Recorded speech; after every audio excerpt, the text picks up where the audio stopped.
Porque quando a gente fala em código de ética do IBGE, em ética no serviço público como matéria, basicamente o IBGE, ele dá ali alguns artigos da Lei 8.112, né, iniciando ali no artigo 116 e finalizando ali no artigo 142, mais ou menos, da Lei 8.112, e também ele fala da Código de Ética do IBGE. Eu achei prudente começar a nossa cronologia falando da Lei 8.112 para passar conceitos mais abrangentes, né, da ética para vocês, para que agora a gente possa passear nesse código de ética.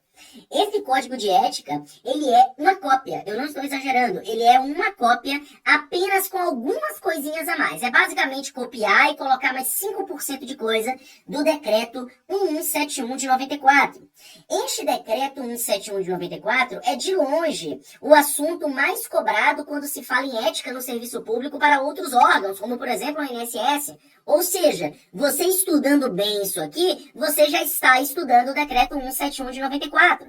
Porque é mais ou menos da seguinte forma: o decreto 171 de 94 fala assim, não pode, pelo código de ética, pegar uma caneta. O do IBGE fala assim, não pode, pelo código de ética, pegar uma caneta dentro do IBGE. Ou seja, é uma cópia com IBGE do lado, certo? Basicamente é isso. Se você colocar os dois códigos, do Código de Ética do IBGE e o Decreto 1171 de 94, um do lado do outro, vocês vão ver que eles são cópias, eles são similares. O Código de Ética do IBGE apenas são algumas coisinhas a mais. Tá bom? Então vou até deixar anotado aqui para que você faça, né, uma consulta depois, caso queira. É o Decreto 1171 de 1994. Isso aqui talvez seja o assunto principal de ética no serviço público quando nós falamos em qualquer órgão federal. Então, se cair ética no serviço público na PF administrativa, vai cair esse negocinho aqui. Se cair no INSS, que cai, vai cair esse negocinho aqui. Se cair na IBAMA, FUNAI, vai cair esse negocinho aqui. Ou seja, estudando o Código de Ética do IBGE, basicamente você estuda o decreto 1171 de 94. Então, preste atenção e aproveite, tá bom? Pessoal, esse código de ética, tá? É um código de fácil leitura e ele vai se dividir no seguinte: regra deontológica, deveres, vedações e comissões de ética. Uma simples explicação. Quando a gente fala em regra deontológica, deontologia tem a ver com comportamento. Então são regras de comportamento que o servidor público ele deve preservar. Quando a gente fala de deveres, a gente fala o que o servidor público deve fazer. Quando a gente fala de vedação, a gente fala o que o servidor público não deve fazer. E quando nós falamos de comissões de ética, nós falamos de que maneira vai se organizar para que estes servidores que tenham infrações possam ser punidos dentro da universalidade desse código. Uma coisa interessante é o seguinte: nenhum código de ética ele tem o preceito de ser universal. Como assim? Eu não trabalho no IBGE. Já que eu não trabalho no IBGE, eu não estou sujeito ao código de ética do IBGE. O código de ética ele é voltado para aquelas pessoas que trabalham ali. Aí você fala, Ricardo, mas se no código de ética do IBGE está dizendo eu não posso chegar no trabalho chapado. Gente, isso provavelmente vai estar em todos os códigos de ética, tá? Então não é porque algo está nesse que não está nos outros. Mas o que eu quero falar do conceito é o seguinte, que eu já vi sendo questão sendo cobrada dessa forma. O código de ética, ele não é universal. Ele se coaduna com os valores e a cultura daquela organização, de tal forma que apenas quem está ligado àquela organização tem que cumprir esse código de ética. No caso aqui, nós temos o código de ética do IBGE, que deve ser cumprido pelos servidores do IBGE, sejam eles efetivos,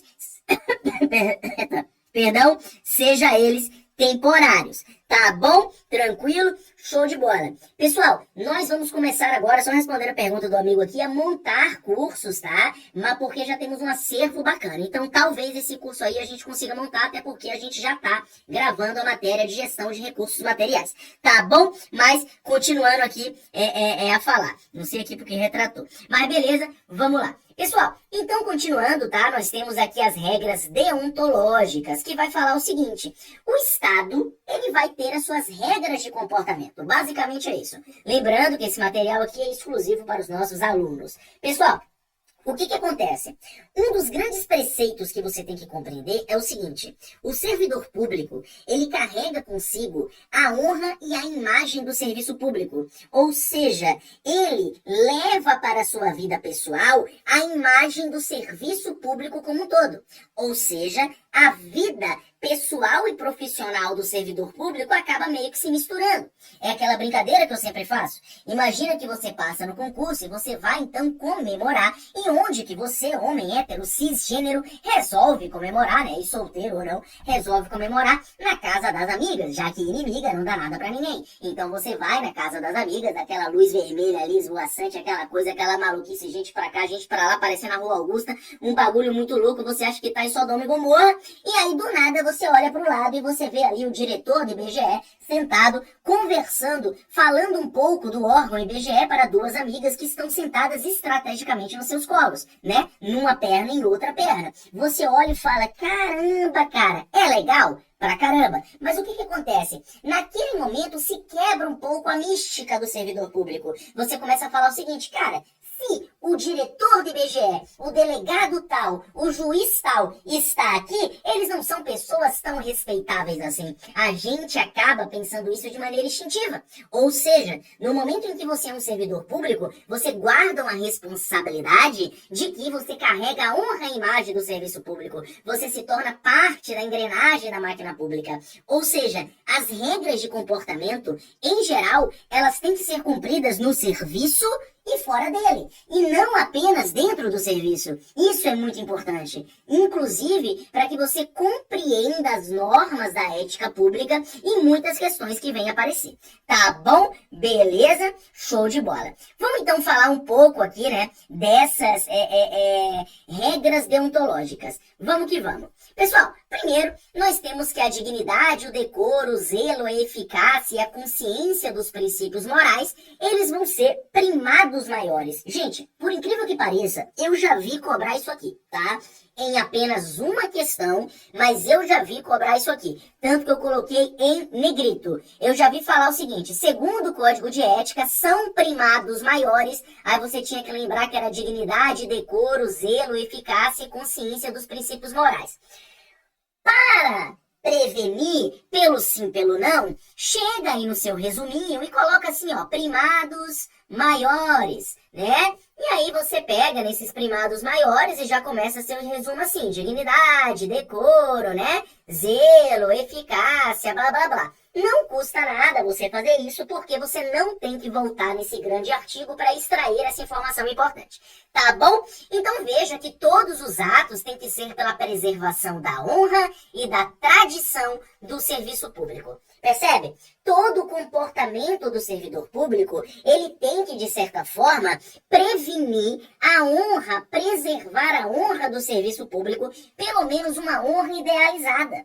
Nós sabemos, né, que o serviço público, infelizmente, ele foi muito maltratado ao longo do tempo, seja pelo governo, seja pelos próprios servidores, mas de uns anos para cá está se resgatando esse sentimento do servidor público, do serviço público como um todo.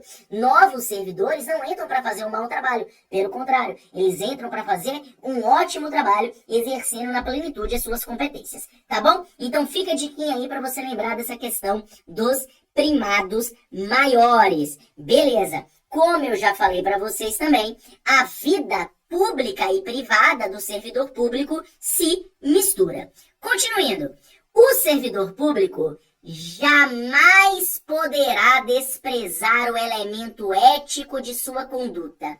Isso despenca em prova. Por quê?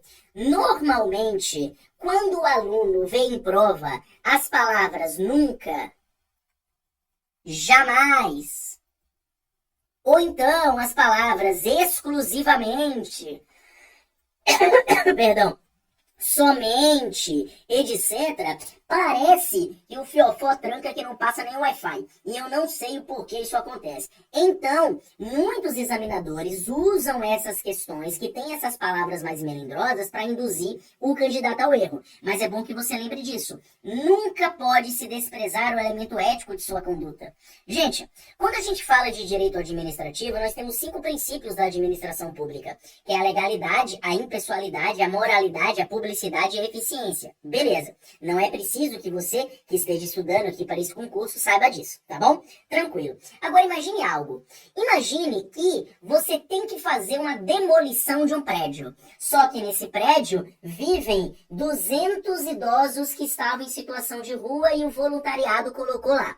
Por mais que a legalidade abrace o seu ato, já que não é ilegal que você faça a demolição daquele prédio público, né, no contexto aí que eu tô falando, o elemento ético fala o seguinte: poxa, mas isso não é moral. Não é moral eu destruir com os velhinhos lá dentro. Ou seja, o servidor público, ele não tem que definir entre o legal e o ilegal, mas também entre o justo e o injusto, o correto e o incorreto, o ético e o antiético. Perceba, isso não significa que o servidor possa fazer alguma coisa que seja ilegal, mas ética, uma vez que o servidor público pode fazer apenas o que a lei permite. Mas mesmo dentro do espectro da legalidade, o servidor público não pode fazer algo que despreze o elemento ético de sua conduta. O elemento ético da conduta do servidor público é extremamente relevante. Por isso que o servidor nunca pode desprezar o elemento ético de sua conduta. Coloquei aqui bonitinho. Tá bom? Continuando então.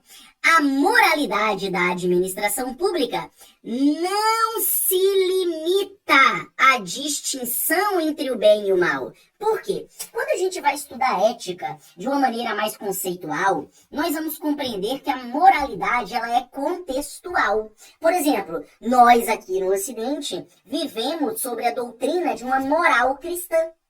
Enquanto se você tivesse nascido na Índia, você viveria sobre a doutrina de uma moral hinduísta. Se você tivesse nascido nos países da Arábia, dos Emirados, você viveria uma doutrina de muçulmano. Se você tivesse nascido na China, você teria uma doutrina shintoísta e assim sucessivamente. Ou seja, a religião é algo contextual.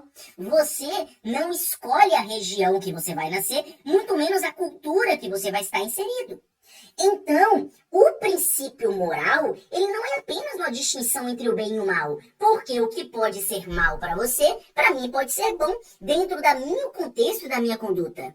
Por isso que se fala que a moralidade é um instrumento, um conceito jurídico indefinido, é um conceito jurídico subjetivo. Já a ética não. A ética é porque é porque é. Ah, mas eu não concordo, não me importa o que você concorda. A ética é porque é. Ok? Ou seja, o estudo da ética, ela busca primados essenciais, paradigmas, falando o seguinte: isso é o certo e isso é errado. Não importa o contexto que você estiver utilizando, isso aqui vai ser o certo, isso aqui vai ser o errado. Pode ser até justificável que você faça o errado, mas não deixa de ser errado. Então, quando o Código de Ética ele fala que a moralidade não se distingue entre a distinção, não se limita, entre a distinção entre o bem e o mal, ela quer resgatar esse conceito, que a moralidade é um conceito indefinido, é um conceito amplo e não é preto no branco, certo? E aí o resto nada mais é do que uma explicação sobre esse conceito. Vai falar do equilíbrio entre a legalidade e a finalidade, ou seja, o que é legal fazer e para que você vai fazer. É imprescindível que o servidor do IBGE zele pela qualidade dos processos. Logicamente, o importante desse artigo é que a moralidade não se limita a essa distinção entre o bem e o mal. Tá bom? Tranquilo? Vamos que vamos.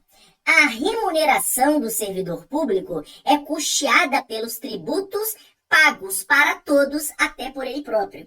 Pessoal, de uns 10 anos para cá, está explodindo a filosofia ANCAP, o anarcocapitalismo, que basicamente é um liberalismo extremo, não vou pagar nenhum imposto, nada do tipo. E eu sempre falo uma brincadeira que é o seguinte: se você é ANCAP e estuda para concurso público, você está no lugar errado. Por quê? Porque a única forma que você vai ser remunerado é por meio de tributo.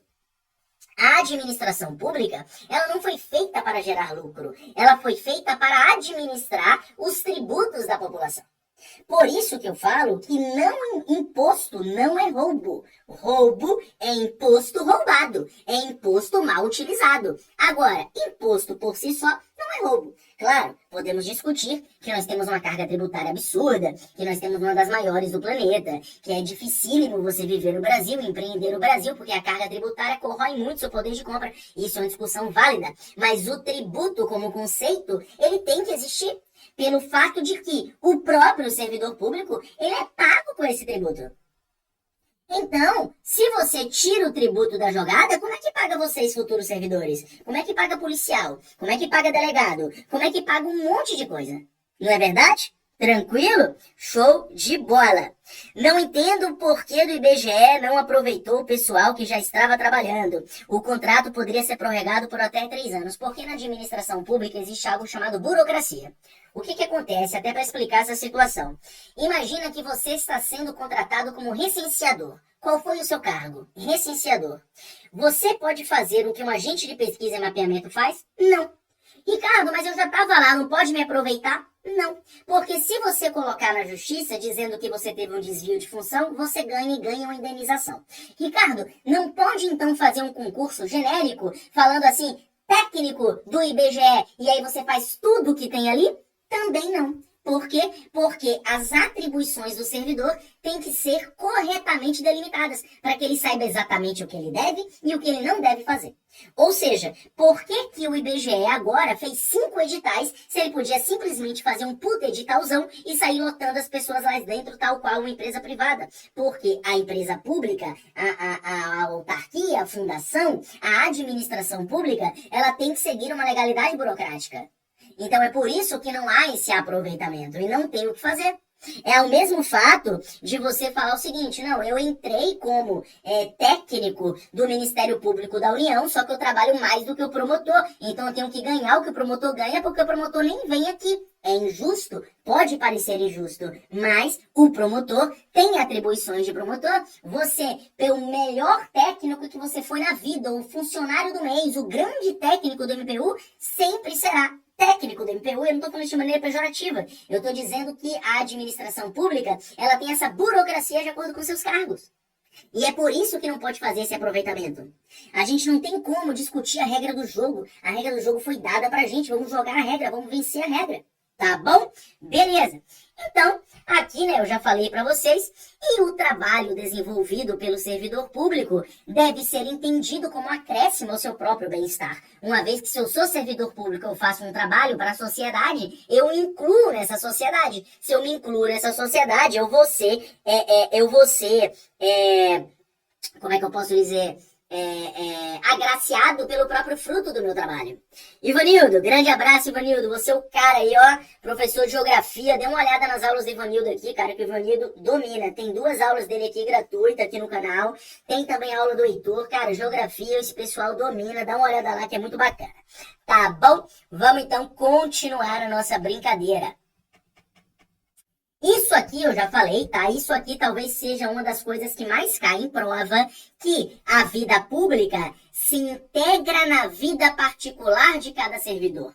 Ou seja, Ricardo, eu sou um servidor público, mas eu tenho uma conta no Twitter. Porque vocês sabem, né, gente, que existe uma verdade universal. Toda família, todas as famílias, todas, pode parar para exercitar que vai existir isso na sua família. Toda família tem um adolescente com mais de 30 anos que não trabalha nem estuda e fica o dia inteiro comendo cheetos e falando besteira na internet e xingando o povo na internet. Se a sua família não tem essa pessoa que eu desenhei, provavelmente essa pessoa seja você. Então é bom você fazer uma autorreflexão sobre isso. O que eu quero chegar? Eu quero chegar no seguinte. Imagina que você, esse Enzo, essa pessoa criada a leite com pera, ou então que não aprendeu nada das dificuldades da vida e fica o dia inteiro ali com a mão cheia de cheetos, falando ali merda no Discord, no Twitter, no Threads ou em qualquer rede social, Facebook, coisa parecida. Você vai lá e entra como servidor público e continua com esse comportamento. Você pode estar sujeito a uma infração ética. Uma vez que, cara, você é um servidor público e tá fazendo esses papelão na internet? Porra, pelo amor de Deus, certo? Então isso pode acontecer de você ser sujeito a uma infração ética. Claro, isso será apurado. Tá bom? Beleza. Continuando, salvo os casos de segurança nacional, investigação policial ou interesse do Estado a serem preservados em processo sigiloso, a publicidade é requisito de eficácia e moralidade. Lembra disso, gente? Publicidade. Lembra disso?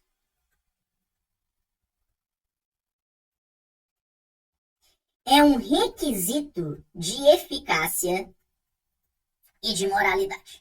Lembra disso que isso aqui cai na administração pública. E o que isso nas provas? E o que isso significa? Significa o seguinte, um ato, ele só vai dar o resultado se ele for publicado.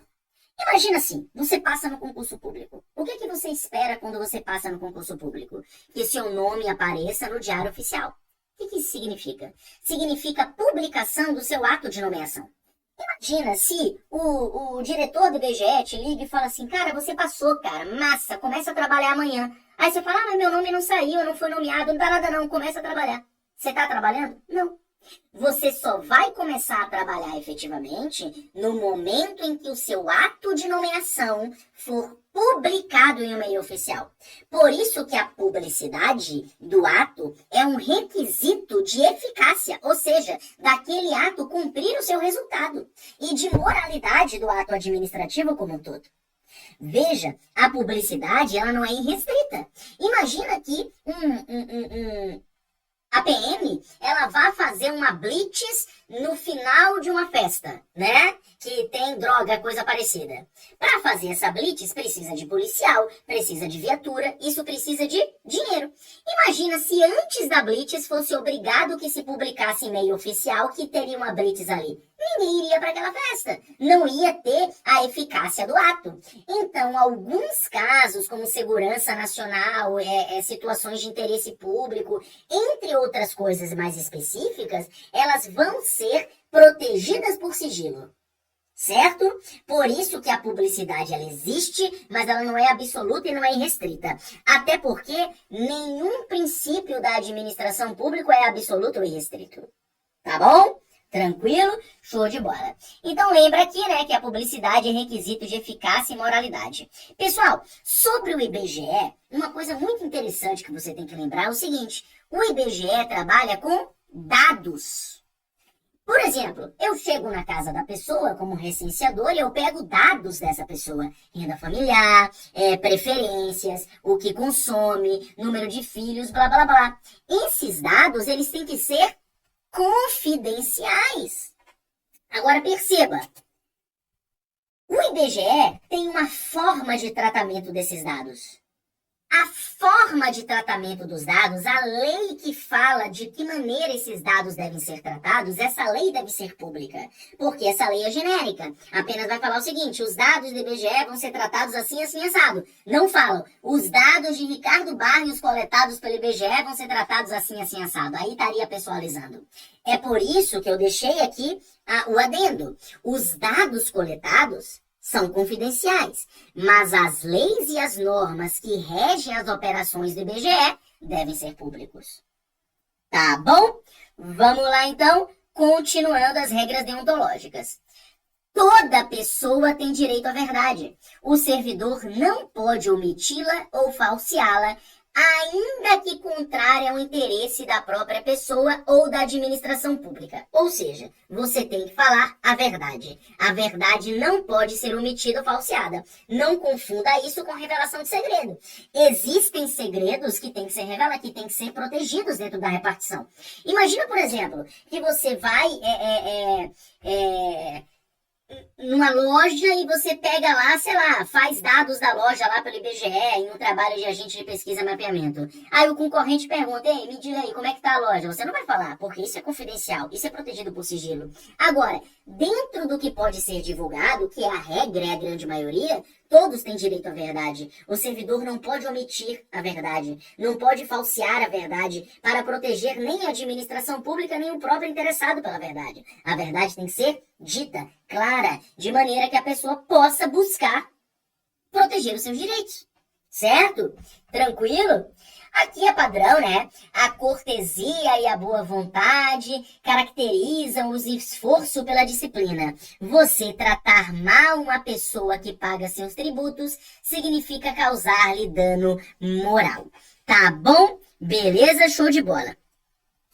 Quando o pessoal mostra onde está, carro, fiscalização da lei seca. Então, o que acontece é o seguinte, nessas situações, já o carro aparece lá. Aí não tem como ele ser invisível. Aí ele aparece. Aí a primeira pessoa que vê vai lá e coloca no aplicativo. Ó, tem lei seca aqui. O que eu acho um crime, tá? Por quê? Porque isso pode fazer com que a pessoa que bebe no volante se desvie da blitz, logicamente, e continue sendo um motorista causando perigo à sociedade. Pode atropelar seu filho, pode atropelar sua mãe, pode atropelar você. Pode causar um acidente que você seja envolvido. Então, você falar para as pessoas onde tem lei seca, você pode estar defendendo vários bandidos. Não é verdade? Mas isso aí não é algo que é publicado. Isso é o seguinte, a blitz fica lá 8 horas. No primeiro minuto que a blitz estava lá, a pessoa chegou lá e mandou. Né? E aí todo mundo sabe. Ou então algum informante interno, coisa do tipo. Apagão no Norte e Nordeste, né, cara?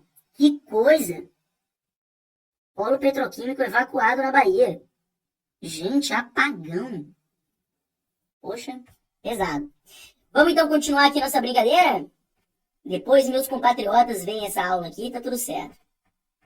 Ó, isso aqui é padrão, né, gente? Deixar o servidor público. Qualquer pessoa à espera de solução que compete ao setor que exerce suas funções, permitindo a formação de longas filas, é grave dano moral. Ou seja, você tem que ter uma celeridade no seu atendimento. Então aquele estereótipo do servidor público que não faz nada, você fica lá na fila, tipo Detran, tá ligado? Isso aí não pode mais existir, pelo fato de que isso é uma infração ética, certo? Então deixei aqui alguns adendos, nada mais aqui a falar sobre essa situação. Continuando, o servidor tem que prestar a sua atenção às ordens legais de seus superiores. Perceba, ordens legais. Até porque o servidor público só pode fazer aquilo que a lei permite. Então, se seu chefe te dá uma ordem legal, é lógico que você tem que cumprir. Você está submetido a uma hierarquia na administração pública. Porém, caso seu superior hierárquico lhe dê uma ordem manifestadamente ilegal, você não deve cumpri-la, pelo fato de que você deve representar contra a ilegalidade. Você não deve cumprir uma ordem manifestadamente ilegal, certo? Isso faz parte da ética do servidor público. Tá bom? Tranquilo? Show de bola. Esse é outro que cai bastante em prova, tá, gente? Lembre-se, depois, quando você fizer uma leitura desse material, você vai ver que tá tudo muito claro na sua mente. Que é o seguinte, toda ausência injustificada é um fator de desmoralização. Como assim? Perceba o seguinte, digamos que eu pegue dengue e eu coloque um atestado e eu falte uma semana ao trabalho. Isso é um fator de desmoralização? Não. Por quê? Porque é uma ausência justificada. Imagine que eu tenho banco de horas e eu falto ao trabalho para compensar o meu banco de horas. Isso é desmoralização? Não, porque é uma ausência justificada. Agora imagine que eu simplesmente não vou para o trabalho porque eu não quero ir e pronto. Isso é uma ausência injustificada. É contra essa ausência que o Código de Ética se manifesta, dizendo que toda e qualquer ausência injustificada será um fator de desmoralização, o que quase sempre leva à desordem das relações humanas. Tá bom? Então, muito cuidado com essa ausência injustificada e justificada. Beleza? Então, eu coloquei ausências justificadas são toleradas pela administração pública. Certo?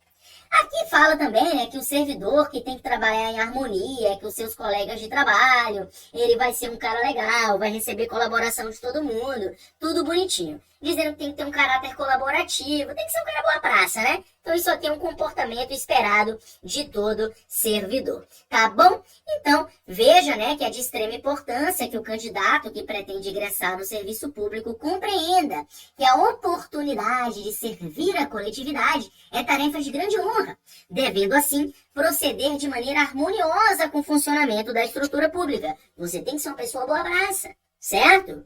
Eu não posso dar muito exemplo nisso, porque eu sempre arranjei muita briga lá no trampo. Então, né, faz parte do show. Pessoal, essas regras são as que mais caem em prova. Por isso que eu tomei um tempo explicando cada uma delas, para facilitar o seu entendimento posterior quando você for ler esse material. As regras deontológicas, elas são muito presentes em provas. Agora, nós vamos para uma parte do Código de Ética que é bem tranquilo, que são os deveres e as proibições. Gente, se você já entendeu que você tem que ser uma pessoa urbana, ter cortesia, evitar filas, ir para o trabalho certinho, manter sua conduta dentro e fora do trabalho, é muito fácil inferir o que você deve e o que você não deve fazer. Os deveres é você ser o servidor público bonitinho. As proibições é você fazer merda. Então, não existe necessidade de eu ler cada uma com vocês. Eu vou apenas frisar nas que podem ser mais objeto de pegadinha na sua prova. Você tem que dar uma lida no seu material para compreender. E isso aqui já é o conceito inicial. Lembre-se, aulas são apresentações do assunto. O que vai fazer você passar em prova é ler o seu material, resumir o seu material, revisar o seu material e principalmente fazer muitas questões. Aqui no Faz Questão, o professor ele não ganha por hora, ele ganha por aula. Por quê? Porque eu quero desincentivar que ele estenda o assunto para ter mais e mais horas aulas, criando aqueles absurdos que você entra, por exemplo, em um curso tradicional e você vai ver lá, por exemplo, direito administrativo. 49 aulas, de cada aula com 5 blocos de 40 minutos. Meu, você nunca vai estudar aquilo tudo, ainda mais um tempo curto que você tem. Certo? Então, um dos principais objetivos é você também compreender o assunto para facilitar o seu estudo. Tá bom? Tranquilo? Show de bola. Quais são os principais deveres dos servidores? Como eu falei, vai estar aqui, tá? Então, aqui tudo bonitinho, sem nenhum tipo de problema. Ser probo, justo, leal, né? Ou seja, ser bonzinho. Jamais retardar a prestação de contas, padrão. Tratar cuidadosamente os usuários do serviço. Ter consciência que seu trabalho tem que ser regido por princípio ético, ser cortês, blá blá blá, etc. Ter respeito à hierarquia, lembrando que você não deve cumprir ordens ilegais, e se alguém estiver cometendo uma ilegalidade, mesmo que seja seu superior, você tem que denunciar isso, tá? Isso faz parte da sua função como servidor público. Eu costumo brincar que o serviço público ele forma um X9, tá? Porque você vê o coleguinha fazendo merda, você tem que dedurar o coleguinha, senão você está prevaricando, tá bom? Resistir a todas as pressões de superiores hierárquicos, ou seja, não aceitar propina, não aceitar que faça merda com o trabalho, certo? Então você deve agir com subordinação, porém, você também deve prestar atenção nas ordens que seus superiores lhe destinam.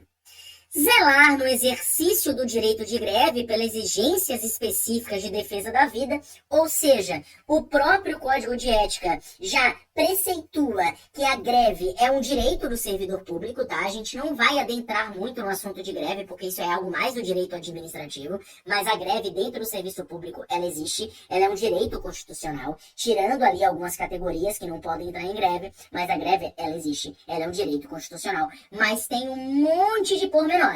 Você fazer greve só por fazer, vou fazer greve porque eu quero aumento de salário. Quando a greve acaba, todo esse tempo que você ficou fora, você não ganha salário, sabia disso? Então muita gente fala assim, o servidor público vive de greve porque é um estereótipo antigo. Agora veja só, imagina a seguinte situação, explicando rapidamente. O seu salário é 5 mil reais. A administração pública pega e abaixa para 4.500. Isso é inconstitucional. Não pode reduzir remuneração de servidor público. Certo? Em regra, tem alguns casos que pode, quando é um direito eventual, mas isso aí não vem ao caso. Beleza, diminuiu para 4.500. Você vai lá e faz greve. Você será punido por essa greve? Não, porque essa greve foi motivada por uma ilegalidade do serviço público. Agora imagine, você ganha 5 mil reais. Chega o mês e o ano e o seu salário não é reajustado. Não é obrigado a reajustar seu salário, é apenas recomendável. Passa mais um ano, não é reajustado. E aí você fala, eu vou aqui mobilizar uma greve para que nosso salário aumente. Pergunta, foi uma ilegalidade da administração pública que motivou a sua greve? Não. Você está fazendo uma greve digna, uma greve que tem fundamento, pelo seu aumento salarial e melhoria das condições de trabalho. A greve demorou 40 dias. O que acontece com esses 40 dias? Você não recebe. Ou seja, a greve ela não é incentivada, pelo contrário, ela é desincentivada. De modo que quando você faz uma greve apenas para reclamar, você é punido com isso com o seu próprio salário, tá? Então aqui é só para explicar para vocês o contexto e como é que funciona a greve. Tá bom? Então, coloquei aqui, né, um aprofundamento para vocês verem. Isso aqui é básico, né? Você ser assíduo e frequente ao serviço, você ser X9, né, como eu falei, comunicar imediatamente a seus superiores, você manter limpo a sua ordem de trabalho, né? Participar de movimentos e estudos. Ah, isso aqui é interessante, olha só. Imagina que você está na administração pública e a administração pública promove um curso de aperfeiçoamento do servidor. É um dever ético que você participe. Caso você não participe, você pode cometer uma infração ética, porque é um dever ético que você se modernize. É um dever ético que você participe de cursos, certo? Então esse aqui é interessante da gente falar. E apresentar-se ao trabalho com vestimentas adequadas, tá? Lembrando que cada cargo não, tá? A maioria dos cargos não tem um dress code, digamos assim. Você não pode ir de bermuda, tá? Mas eu, às vezes, vou de camisa social, às vezes vou de camiseta, normal, calça jeans, acabou. Você não pode ir de bermuda. Agora, você é promotor, você é advogado, você é esses cargos que merecem não, né? Que exigem uma certa pompa, digamos assim, então você tem ali, né, um dress code, digamos, específico, e aí você tem que se vestir com essas vestimentas adequadas, tá bom? Mas isso aqui é bem genérico, certo? Como eu falei, também é um dever manter-se atualizado com as normas de serviço. Isso aqui é importante. Sabe aquele servidor público dinossauro que já tem e-mail, já tem sistema, já tem o caralho todo, e o servidor fala, eu continuo anotando em papel, eu não vou usar isso aqui porque é isso aqui que funciona. Ele está cometendo uma infração ética.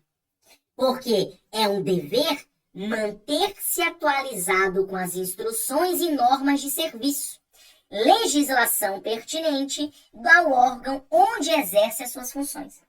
Inclusive, gente, o servidor público não pode alegar desconhecimento.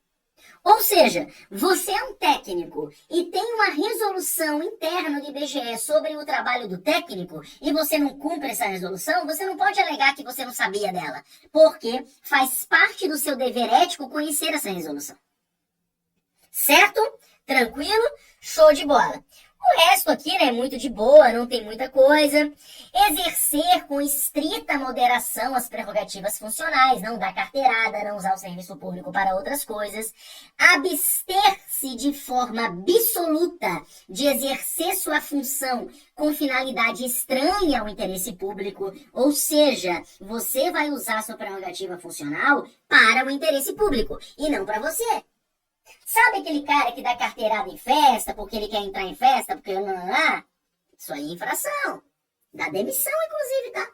Dá demissão, inclusive. Você que trabalha como segurança de balada, se alguém quiser entrar e falar, não sou servidor público, eu vou entrar, pergunte, você está em serviço, senhor? Não, não estou em serviço, não. Só quero entrar. Então, por favor, vai pra filinha ali, ó. Pague seu ingresso. Não sou servidor, eu sou tal coisa, eu vou entrar. Então, pode me fornecer o seu nome, por favor, que eu vou fazer uma denúncia para a corregedoria do seu órgão.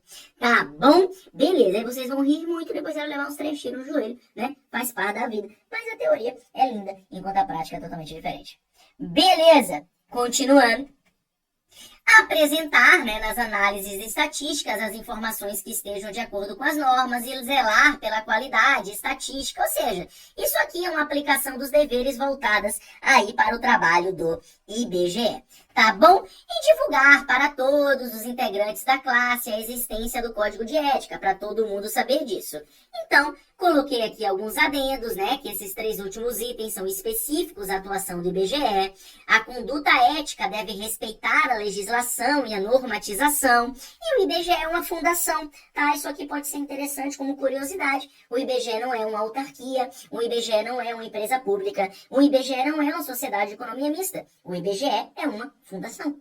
Tá bom? Pode ser que seja legal que você saiba disso, que o IBGE é uma fundação.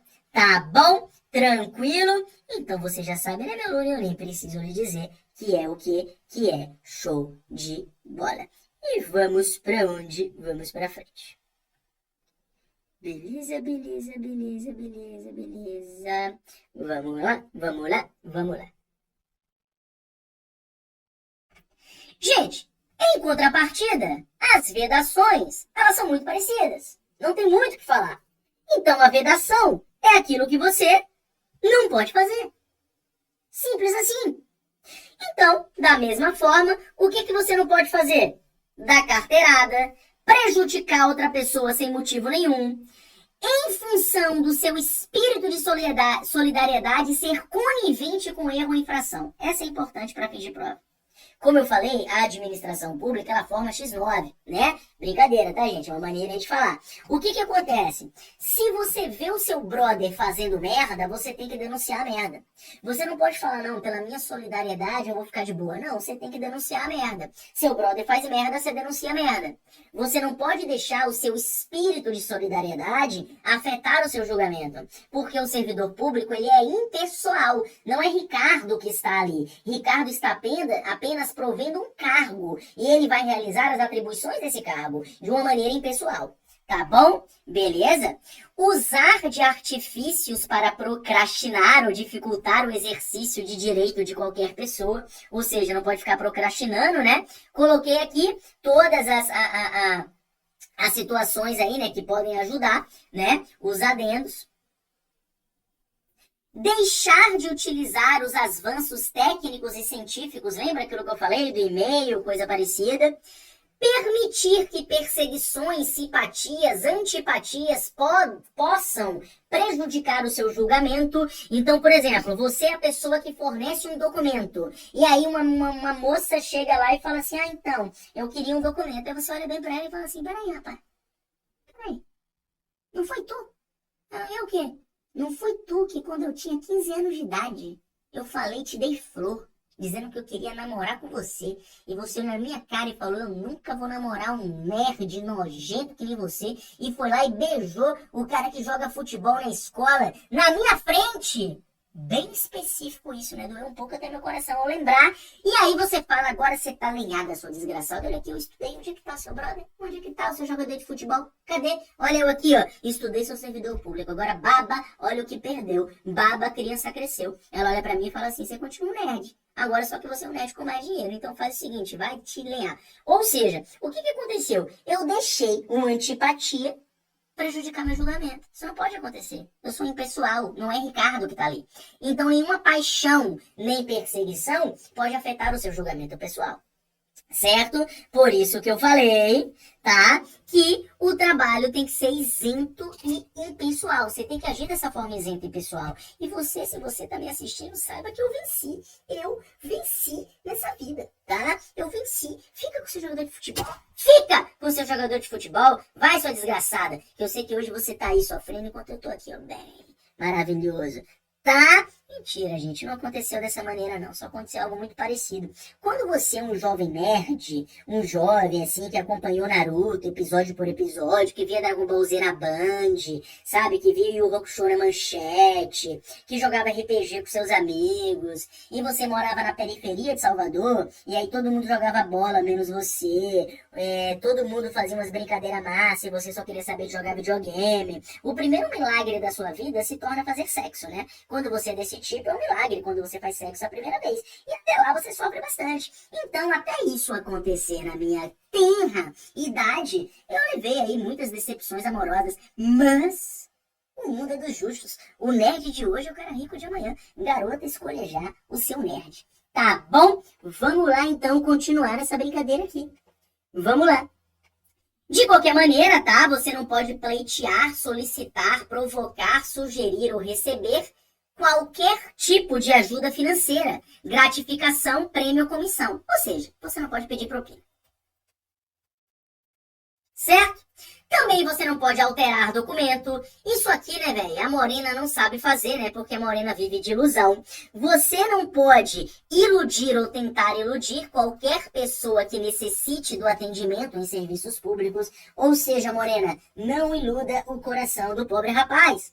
Você não pode desviar servidor público para atender interesse particular. Pedir para aquele estagiário fazer um trabalho de faculdade para você. Você não pode fazer isso, certo? Então, porque a administração pública é impessoal, não pode retirar da repartição pública sem estar autorizado qualquer documento ou livro, ou seja, vou levar trabalho para casa, esteja autorizado. Se você levar trabalho para casa sem estar autorizado, vai dar ruim. E também você não pode fazer uso de informações privilegiadas obtidas no âmbito interno de seu serviço. Perceba, né? Nada de novo sobre o sol. Isso aqui é legal. Apresentar-se embriagado no serviço ou fora dele habitualmente. Ou seja, se você chegar bêbado no trabalho uma vez na vida e outra na morte, eventualmente, aí pode.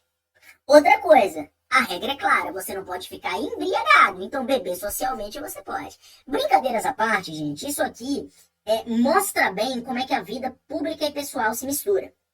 Apresentar-se embriagado, habitualmente, uma vez na vida pode, digamos assim, de maneira habitual, é uma infração ética. Mesmo que isso aconteça fora do serviço. Você seja um ótimo servidor, chegue, tome seus pileque e está sempre embriagado, isso vai te prejudicar eticamente. Tá bom? Então lembre disso, botei aqui uma coisa bacaninha.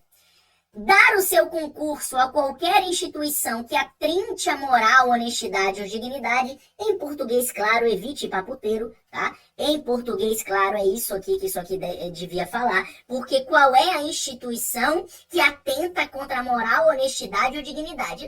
Não vá paputeiro, não seja bicheiro, né? Jogo do bicho, essas coisas aí você evita fazer, tá bom? Agiota, essas coisas aí você não faz, essas coisas bacanas de fazer de gente de bem, né? Aí você não faz, tá bom? Então nada de novo sobre o sol. Exercer atividade profissional aética ou ligar o seu nome a empreendimento de cunho duvidoso, mesma coisa. E disponibilizar informações de caráter sigiloso, exceto quando autorizado. Isso aqui, ó, cheira a prova. Por quê? Porque ela é bem específica. Lembre-se, o que é sigiloso no IBGE? Os dados. Então, de certa maneira, você não pode disponibilizar informações confidenciais. Resultados de pesquisa também não. Exceto quando autorizado. Esse exceto quando autorizado faz toda a diferença. Então lembre disso aqui, que isso aqui cheira a prova. Tá bom? Continuando então. Comissões de ética. Pessoal, aqui é rapidinho e eu quero que você lembre uma coisa. Vamos lá. Pode ir na casa das primas. Inclusive, isso é uma coisa que eu até recomendo. É um lugar muito bacana de você ir. Eu mesmo era um grande fã. Eu gosto bastante do ambiente. Porém, não vai toda hora, pô. Não vai, não mete o loucão. Entendeu? Vai de boa. Tá, sei o quê. Tá, de boa. Entendeu?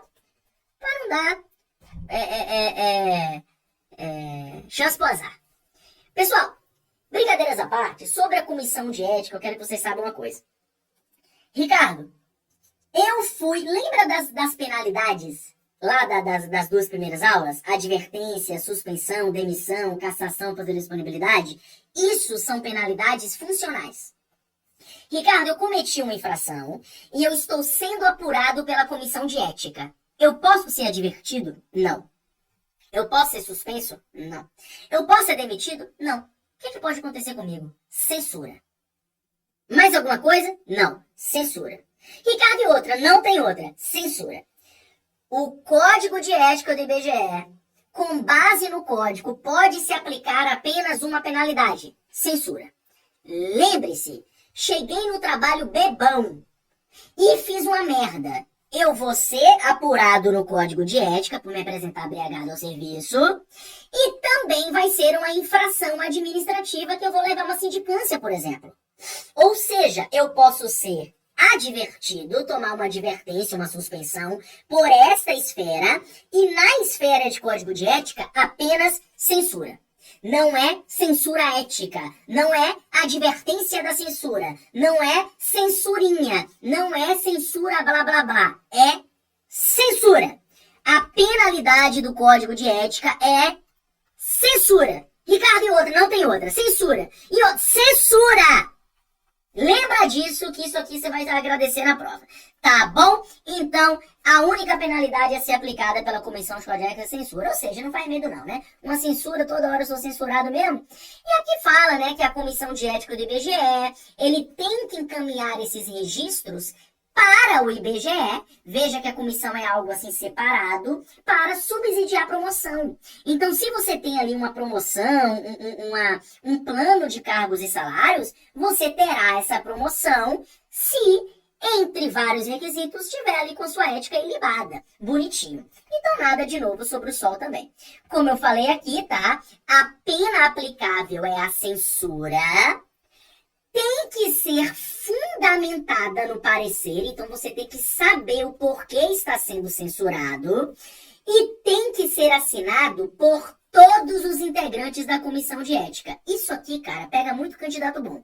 Muita gente lembra que a única pena aplicável é a censura, muita gente lembra que tem que ser fundamentado, mas quando fala assinado por todos os integrantes, muita gente erra. Então, sim, tem que ser assinada a punição por todos os integrantes. Que punição? Censura. E tem que ter a ciência do faltoso. Não é a concordância, é a ciência. Como assim? Eu que vou receber a punição, eu tenho que saber que eu estou recebendo a punição. Não é para concordar ou não. Eu tenho que saber que eu estou recebendo a punição. Lógico, eu posso entrar com recurso, blá, blá, blá. Mas quando fala ciência do faltoso, é isso. Então lembre, penalidade, censura. Tem que ser fundamentada. Tem que ter uma assinatura de todos os integrantes da comissão. Tem que ter ciência do faltoso. E aí você brilha. Certo? E, por último,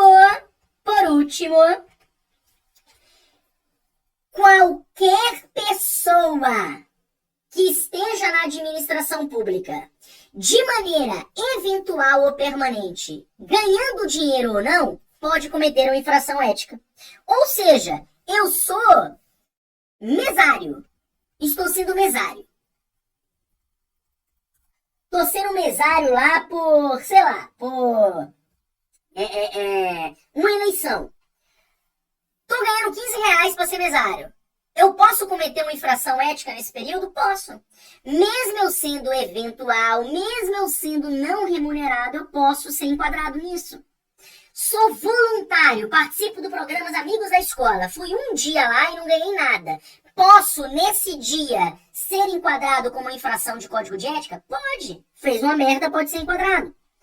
Isso vale para tudo. Qualquer pessoa que tenha uma ligação com a administração pública de maneira direta ou indireta, eventual ou efetiva, remunerada ou não, seja por eleição, designação, provimento, concurso, o que for, é considerado servidor público para fins de punição, né, de infrações. Tá bom? Então não adianta meter esse louco. E é isso, gente. Acabou-se.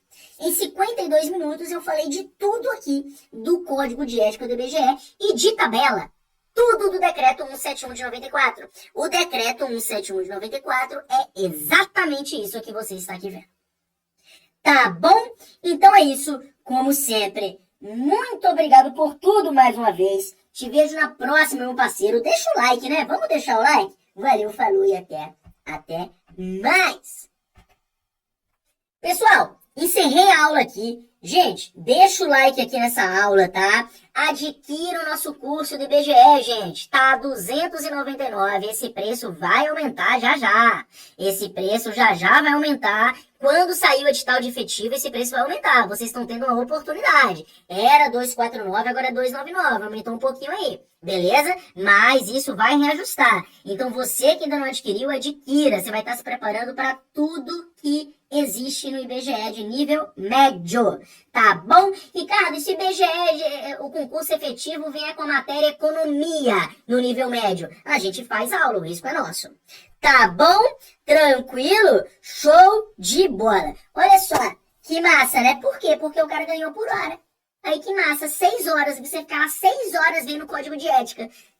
Aqui, 50 minutos. Numa leitura, 20 minutos. 50 minutos de aula, você lê em 20 minutos, faz seu resumo, pode fazer 200 questões, você vai acertar todas. Eu garanto. Então aqui é direto ao ponto e sem enrolação, tá? Esse é o meu jeito de dar aula, é o jeito que eu tento propagar para todos os nossos professores, pra gente fazer dessa maneira. Pra gente fazer algo direto ao ponto, fazer um material que possa ser direcionado e investir em muita questão que a gente tá começando a separar, tá tendo bastante questão separada já.